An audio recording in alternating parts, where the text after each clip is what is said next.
I'm the Dean of the Social Science Faculty of the Free University of Amsterdam, and I also hold a professorship at the London School of Economics.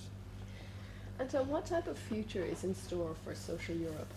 That's a difficult question to ask right now, to what is the future for social Europe. I think there is a recognition, 5 years into the crisis, that the social dimension is becoming much more important. So in that sense, I'm a little bit more optimistic than I was 3 to 4 years ago, when the whole message from Brussels, from other places, is austerity first, and then we see what happens. What are the challenges, do you think, to creating a more just future for Europe? The challenge to creating a just future for Europe right now, I think, is more intellectual and also political. By intellectual, I mean the following. And we've been living with this idea for about 30 years that there is a trade-off between equity and efficiency. And that whenever there's a crisis, we have to push for efficiency and then see what happens to equity. Now, looking at the changes that have been going on in European households, especially with respect to gender issues, the feminization of the labor market, also when you look at fertility and aging, I mean, the bottom line is, the better human capital is equipped for today's economy, the more prosperous Europe can be. So my idea really is, if we start to invest in children, in families, actually we're going to create a lot of employment of a high and good quality. And that's the intellectual problem, that there really isn't. If you really take the details more seriously, there is no trade-off between equity and efficiency, and that social investments in children and families in the long run pay off.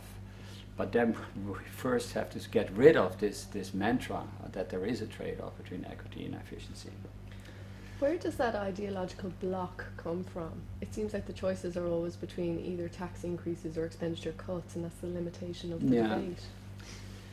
I mean, I think that the problem intellectually is exactly what I said, is like we've been living with 30 years of a message, and I think 30 years ago that message was correct. I mean, that message was that European welfare states are immobilizing initiative, and so cuts had to be made, index clauses had to be sort of taken out of the wage bargain and things like that. This has been done. Now, and so the 1980s crisis was a real economy crisis. Today, like the 1930s, we have a financial crisis, but we apply the same lessons of the 1980s. And basically, it's a historical past dependency effect, that we go back to the last crisis in order to fight the new crisis, whereas we have to really consider this current crisis in a different context. And so that's what we have to give up. And the other thing is, of course, politically, because this sort of trade-off idea, I mean, it's very strong by leading institutions and the EU, although it's moving.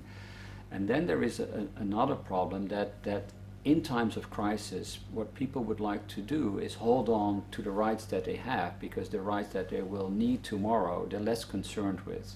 So they will rather save pensions than invest in children. But in the long run, pensions rely on the investments of children when they grow older. So it's for pensions, it's better to invest in children than the other way around. But there's a real political blockage there, because in all countries of the European Union right now, people are holding on to this sort of the old welfare states that is under attack, and so there is for them politically, there's no light at the end of the tunnel. And that is being misused by the right and left-wing populists across Europe. So it's a difficult, it's an intellectual problem, but it has a very important political side to it. Are you hopeful that a more just model that you describe will come about, or how would you see things into the future? Yeah, I'm quite hopeful. I mean, I have to say this to caveat that. And it sounds dramatic perhaps, but accidents can happen. The Weimar Republic, could have been saved, but but you know, it wasn't. So I mean, strange things can happen in European elections and national elections. So that's my worry.